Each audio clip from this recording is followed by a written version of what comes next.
I am myself not a nurse, but my older brother is. He sometimes told me stories of his work. Anyway, he worked at a hospice, very isolated from the world in a quiet, barren part of the state, and far away from the busy life of the city that we lived in. One night my brother was going through the lights out routine with 1 or 2 other nurses. He was taking the graveyard shift that day, so he signed in around 10 PM and was due to leave around 4 or 5 AM. He turned off the lights in the commons, and he and his co-workers checked in on the patients before bedtime. The routine goes as usual. He and his co-workers are in their office, doing paperwork or fiddling around on their phones and all that. Then, they hear a rumbling noise and some crying, which isn't unusual considering that it is a hospice. My brother and another nurse get sent to check it out. They walk through the commons and the hall, lit only by their flashlight, and investigate the room in question.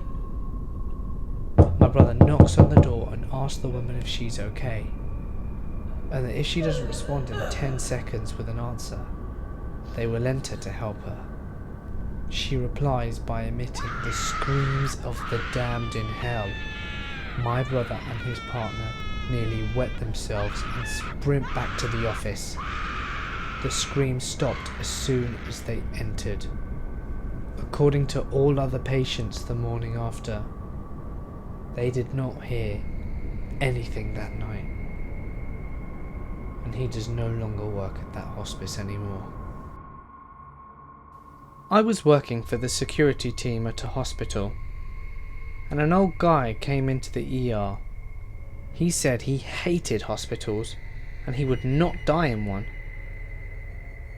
We were convinced for him to stay for his family's sake, but he was 100% adamant that he was going to leave the hospital before he died.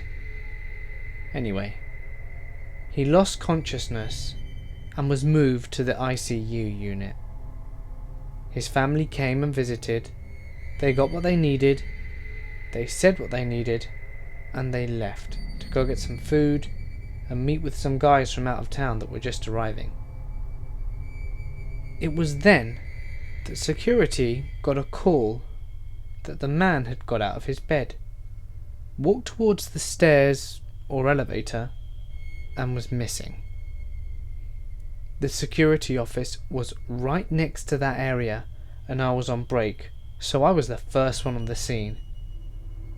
With nurses and security teams scattering, I started a search. We locked the place down, and there was no way he could have gone anywhere, but we did not find him. I went up to talk to the head nurse, and the other 3 nurses that saw him walk out, when a noise erupted from his bed. The machines went wild.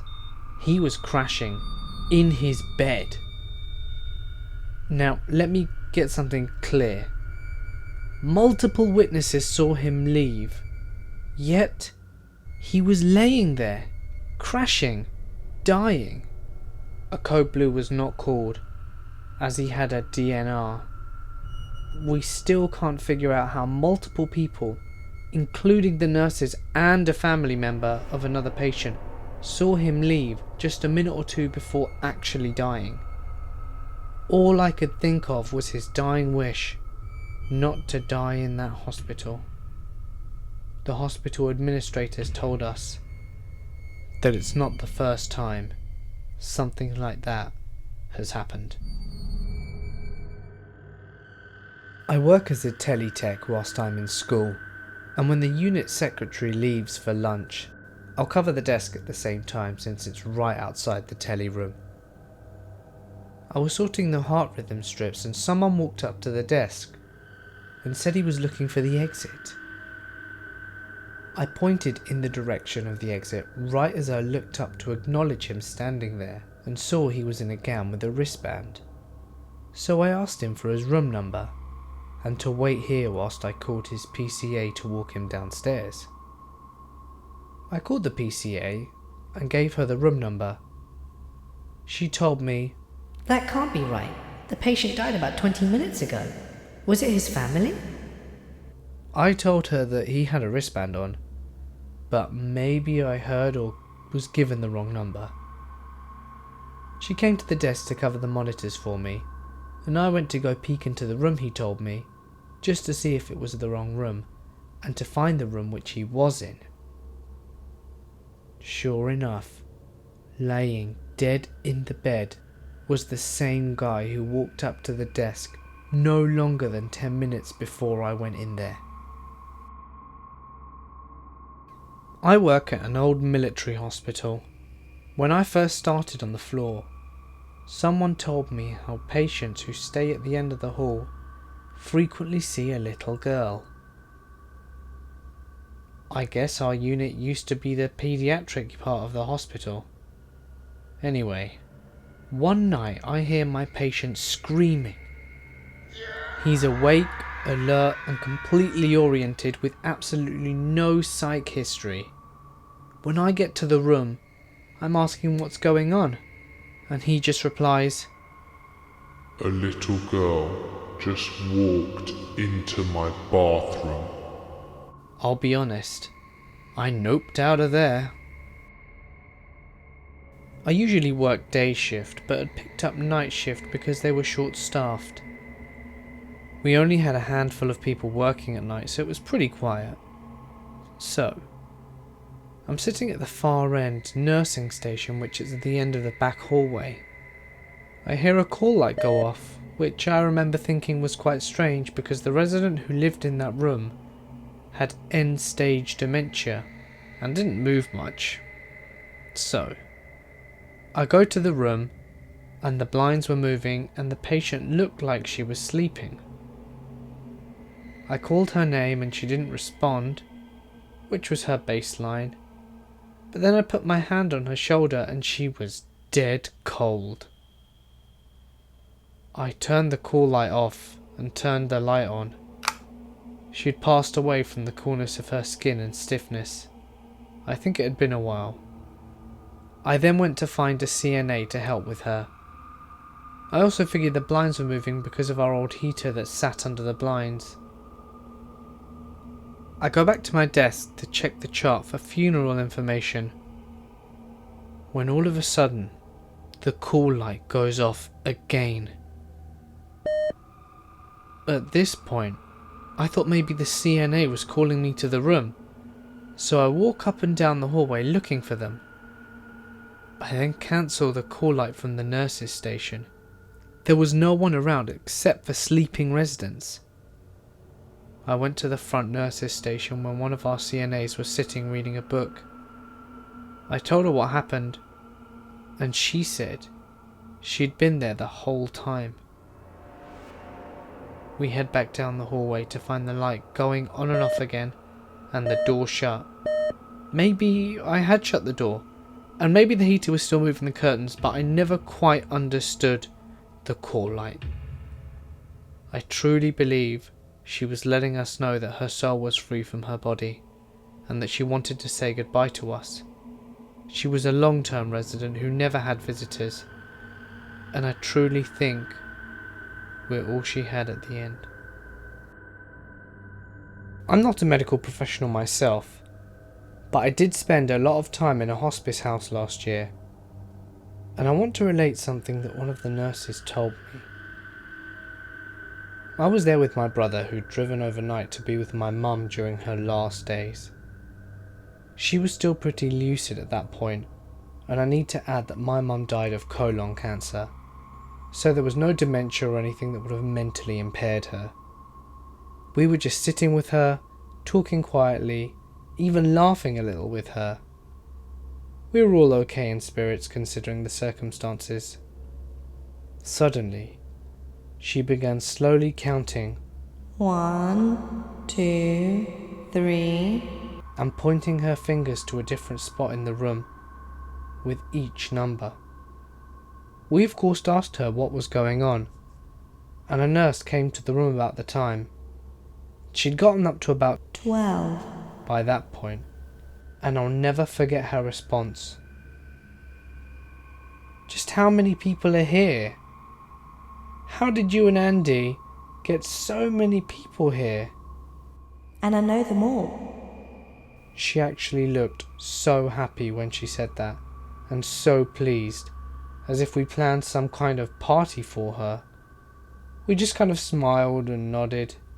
The only people there were my brother and I, and the nurse. Later that day, the nurse took us aside and said this is a very common occurrence in hospice rooms. The patients see loved ones, usually all deceased, crowded at their bedsides.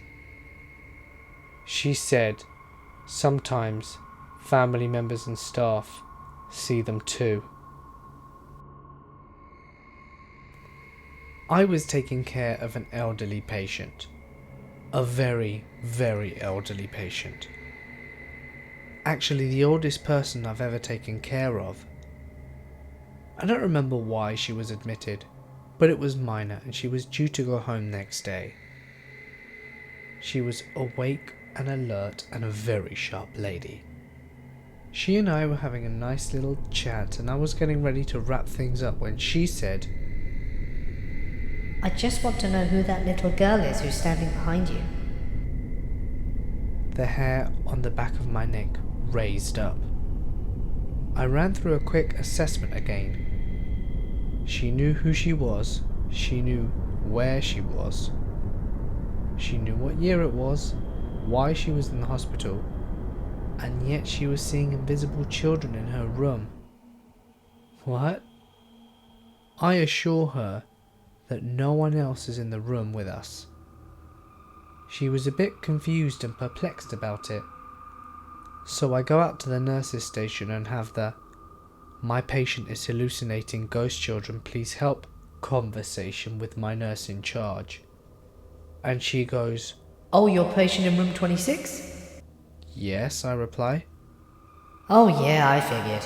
She's the third or fourth person who we've had see the little girl in that room. I was seriously freaked out. I was walking down the hallway and going into the cleaning utility room to get a warm blanket. Someone was walking about 6 to 8 feet ahead of me. I couldn't tell you anything about them or what they looked like, but I remember thinking it was a staff member. They opened the door to the room, which requires a punch code, and it shuts before I get to it.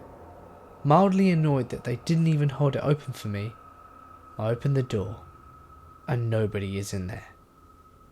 I thought it was weird, but I didn't tell anyone about it or think much of it. Later that night, a co-worker and I were talking about the shift, and he said, Oh yeah, and now we have a ghost. I asked him what he meant, and he went on to explain the exact experience. Only it had been told to him by another co-worker. Same hallway, same clean utility, same general feeling of it being a staff member, but he couldn't tell you any descriptive details at all.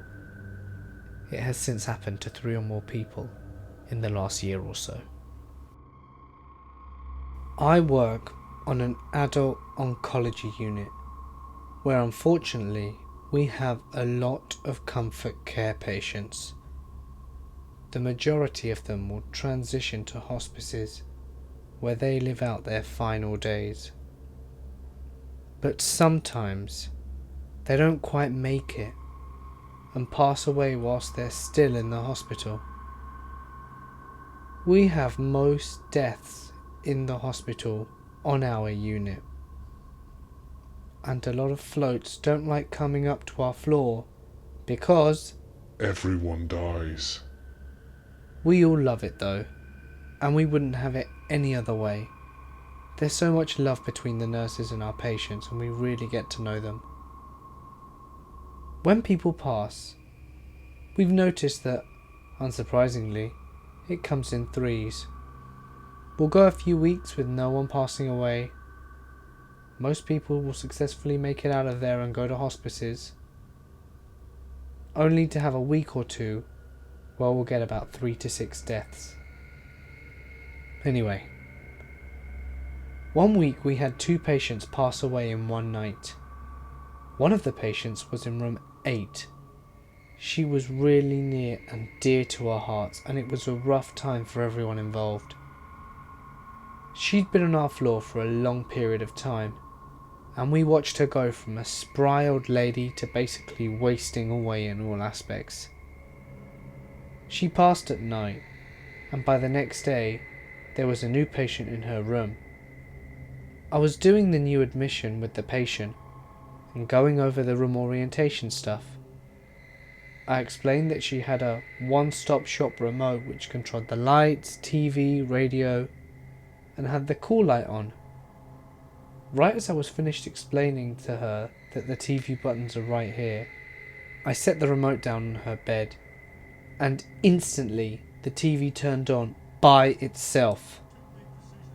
It began flipping through each channel at an alarming rate, faster than if you would just hold down the channel up button.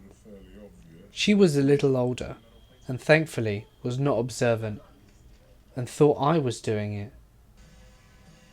But no one was touching it. She says, No thank you. I don't want to watch TV right now. so I reached down and tried to turn it off. But it didn't turn off. I ended up panicking a bit inside and yanking the remote out of the wall and telling her that it seemed not to be working properly and that I'll get her a new one.